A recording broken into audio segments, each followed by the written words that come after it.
ఒడిలో పుట్టిన అఖండ శక్తిని వేగండ్ల తల్లిని నల్ల పోషమ్మను అమ్మా జగన్మాత ఊరువాడనంత చల్లంగా గాసే కొండ తల్లిని కొండ పోషమ్మను అమ్మా అమ్మల గన్నమ్మ బాధలన్నీ తీర్చి వేసేటి తల్లిని బద్ది పోషమ్మను బంగారు తల్లిని ఓ నా బిడ్డ ఓయిన బిడ్డ భయపడకే తల్లి నీకేమి కాదు ఓ నా బిడ్డ ఓ నాయి బిడ్డ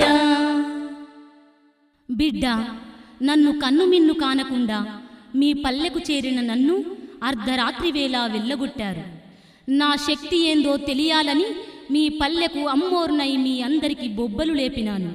మీరంతా నా బిడ్డలే, మిమ్ము చల్లంగా చూసే బాధ్యత నాదే. ఇప్పుడే ఊళ్ళోకి వెళ్ళి బొట్ల కుండలల్లా బోనాలు చేసి నన్ను వేడుకున్న సకల శుభాలు కలిగి కలకాలం చల్లగా